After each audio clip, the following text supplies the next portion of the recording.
Hello, and welcome to Freelance Frontiers, a weekly conversation navigating the future of flexible work. I'm Ray Hames. I'm an agency expat, a brand side leader, and former freelancer myself. And I'm here with Nick Hammond. Hey, Nick. How's it going? Who is a career freelance creative turned coach. We're here to chat about both sides of the freelance relationship, and we hope that our listeners will find something in here that helps smooth out the bumps along the way of working with and as freelancers. And if you have any feedback, insights, questions, or would like to join us on a future episode, drop us a DM. Today, we are talking about something that's both strategic and tactical, and that's upskilling. Whether you call it that or professional development or ongoing training, there's a ton of reasons why freelancers and the businesses who hire them should be thinking about upskilling. Yeah, so let's dive into this. As a freelancer, it's obviously important to keep your skills relevant to keep getting work. That's point one. I think the big difference in professional development between freelancers and full-time staff is that freelancers have total autonomy when it comes to deciding what and when to focus on building their skills. And when you're in a full-time role, it's kind of more or less directed for you by your company or your manager saying, we need to grow in this direction. Can you focus on this? Here's your promotion path. Here's the things that we need you to be focusing on next. But when you're freelance, you're making those decisions on your own, and it's really based on a bunch of different factors. Like, Nick, what is your advice for freelancers who are thinking about how to prioritize upskilling right now? Yeah, so for me, it's kind of been a mix of what interests me, what could be considered more of like a supplementary skill, and then also what the business or client kind of needs in that moment. Um, my personal journey lately has been kind of gaining more of a deeper understanding of financial metrics and management, as well as more SEO techniques to keep e-commerce stores growing a little more steadily. But for someone that's a little earlier in their career, that could be something as easy as project management or communication skills. And usually with that one, I think the biggest one is like, creating an SHIT sandwich for, delivering negative feedback. Because I think a Right. lot of times, when you're communicating about like, hey, this thing isn't quite where it needs to be, you start to, get into some interesting territory with how people are communicating back and forth and working through difficulties. So I think there's many ways that can go. It's interesting to think about the hierarchy, kind of based on where you may be in your career trajectory of like the things that you should be focusing on. Like, I think communication is pretty foundational, right? Mm-hmm. And it's going to help you if you're focusing on becoming a great communicator, regardless of what your primary skill set is. It's going to get you your foot in the door in more conversations early on. It's going to help you navigate those customer relationships in a better way, your relationship with your teams and your peers, before you start thinking about technical upskilling, right? Mm-hmm. And then certainly the world of technical upskilling is like all over the place. And then, yeah, exactly where you're at is like, it's kind of a mix of technical pieces of the puzzle, but also technical expertise that lets you be more strategic. And I think that's an interesting, as I'm just kind of talking through it, like an interesting pyramid to think about. Yeah. And I also think that, true expertise means that you're never not focusing on the basics too. And that's why I think lately I've been trying to hammer that home a little more, is because I think it can be easy to get a little further into your career and think, okay, I've done that. I don't need to really focus on it anymore. But you're always in new environments, especially as a freelancer, and figuring out how to navigate that the right way oftentimes can come down to basic skills that you maybe feel like you've nailed, but you can always go back to and use in new ways. Yeah, that definitely makes sense. And I think that, kind of always polishing that up is going to probably introduce you to new tools of doing a basic task in more efficient ways, which I think we'll probably have a lot to talk about in a couple minutes. Absolutely. So on the other side of the coin, freelancers are a great option for brands to tap into when they need fresh skills on their team. Yeah. So Ray, what's been your experience on more of the brand or agency side of things? Yeah, it's interesting because there's some big stats out there right now about how freelancers, what percentage of freelancers are focusing on bringing fresh skills to the table, and how frequently they are working on upskilling efforts as part of their day-to-day lives. And I think that really shows value to companies that are hiring freelancers. Like, for example, imagine you are on a production team and you need somebody that has niche expertise in a specific software suite. You can wait for your team to learn it. You can try to hack your way around using that software suite, or you can hire somebody that's a complete expert in that specific tool for a short period of time. And the best case scenario is that you're able to learn from them while they're on the project. And so freelancers, broadly speaking, bring fresh skills to the table. And it's you see it every day. You see those skills kind of infusing across a team as people learn from each other and say, oh, imagine your early days when Figma came out. Some people got on the Figma train. I was going to mention exactly that. Some people got on the Figma train, and those people became linchpins of creative and web teams because of how powerful that tool was. And people who had kind of been, oh, I'll figure that out later. Oh, I'm still working in my Photoshop files. Let me give you these images. Kind of got left behind. So I think that's like a real practical example of freelancers and, like I said, tool experts coming in and infusing those skills across the team. Yeah. And it's funny because I was going to bring up that exact analogy because I experienced it firsthand when, as Figma was starting to get popular, I did exactly that with an agency I was working for where they were working in Photoshop, exactly like you said, and they were having an insanely difficult time with dev handoff. And I was like, I'm just going to take this tool, build it, ship it, and then deal with the aftermath later, and basically be like, hey, here's why this went, either easier was the goal and, actually having a better end product. But, that can go either way sometimes. But usually when you can tell that the tool is going to simplify things, sometimes it's just a matter of putting it in there and letting it work and showing the use case to somebody and being like, if we implement these things with this, here's how we're going to save time, money, and have a better output on top of it. Yeah.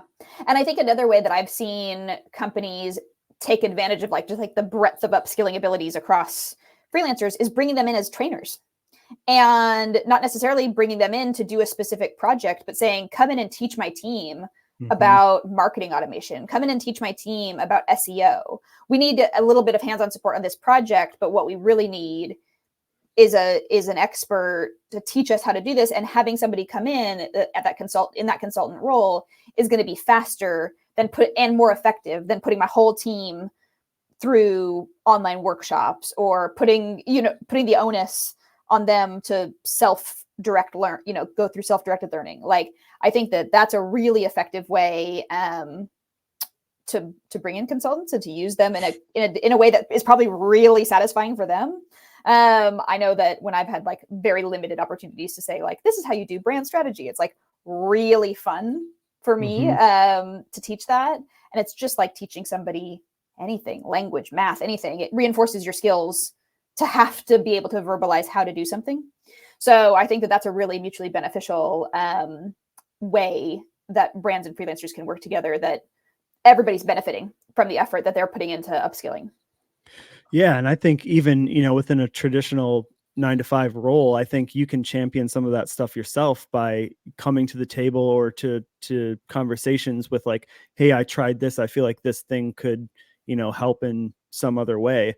So yeah, I think there's other ways that you can go about implementing that change within organizations without necessarily having to be the one that is labeled as the consultant. Sometimes you just need to put that hat on yourself and take on the role and, kind of move things along. And that's how you get a promotion in a 9-to-5. Exactly. I think the other kind of elephant in the room that I'm going to now time dating this podcast, but it is 2023. We can't talk about upskilling now without talking about AI. There's so much happening in this space right now. Definitely that is affecting creative and engineering teams specifically. And it feels like it is happening in the blink of an eye. Personally, I've spoken with some really interesting people throughout the industry that have a pretty grim outlook on how AI is going to just eat the creative industry. Hmm. And I've got some thoughts on it. I'm not a cynical person, but I'm so curious to hear your hot take on that. Yeah, so I feel like, and I've said this before, for me, it feels like it's kind of completely dependent on my mood of the day. I'll have a day where I'm like, this is awful. It's going to all take over everything that I can do, yada, yada, yada. Where are we going to go? And then I'll have another day where I'm like, these tools are nowhere close. They'll never be anywhere close. There's still going to be things humans can do. So I feel like I've flip-flopped like that for quite a while, and I assume that it will kind of continue to go that way just based on what comes out. But for me, I've tried to kind of carve out time to not only understand more of the LLM, like large language model tools like ChatGPT, but also more graphics-based stuff. And from a creative perspective, it's hard not to when Adobe has already gone ahead and implemented a lot of these things within the Creative Suite tools. So Yeah. yeah, I mean, it's one of those things where you have to jump in to some degree and figure out how to work around it. And I do think that, to me, it feels very similar to tools that democratized design, kind of like Canva, where Yeah. the interim may be that other people are coming in and trying to use them, but ultimately the real people who are going to win out are the ones that understand nuance and how to communicate and upskill and add some other things onto their skill set that can kind of be supplementary as opposed to just relying only on the tool for the output. Yeah. I can see how many of the traditional roles in the kind of creative and marketing space will be consolidated with AI. And especially around image generation. I mean, we're already Hmm. seeing global campaigns come out of AI tools that 2 years ago would have required global photo teams, Yep. you know? And I think that that's real, but it's not that my perspective, um, broadly speaking, is like this is evolution, right? And like Yep. as with everything here, it's like you got to evolve or die. That's how this and every industry works. I think that AI tools open up so many opportunities. Obviously for time efficiencies and like I said, we're talking about upskilling to become an expert in using these tools is going to make any individual more valuable, right? Yep. Because they're able to do more with their time. And it's not, I don't think it's the right view of looking at things doing more with less. It's doing more with more tools. Yes. Like imagine I consider myself a creative person that has no technical expertise. But if I'm able to go to Canva, type in what my concept is, and have them serve up a couple different options to me that I can then modify, that is really empowering. And I know that that can be threatening for junior designers that I would have otherwise paid $35 an hour to to do that same work. But ultimately, that's helping me move faster. And what it means for those junior designers is that it means that they need to continue to focus on looking ahead and looking at what's next. And I think the reality is like that will create some consolidation within the industry, but it doesn't mean that the industry is dying. It means that the industry will move faster and be more powerful over time.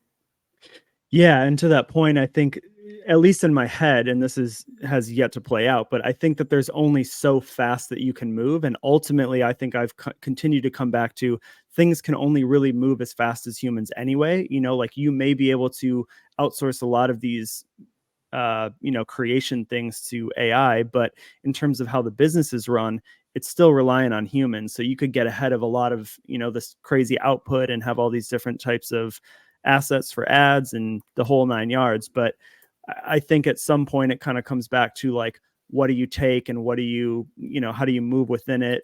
And I think, yeah, it's like, how can I prompt it? But then how can I also take that and then figure out things that I need to do to work within it myself that isn't just reliant on solely the tool.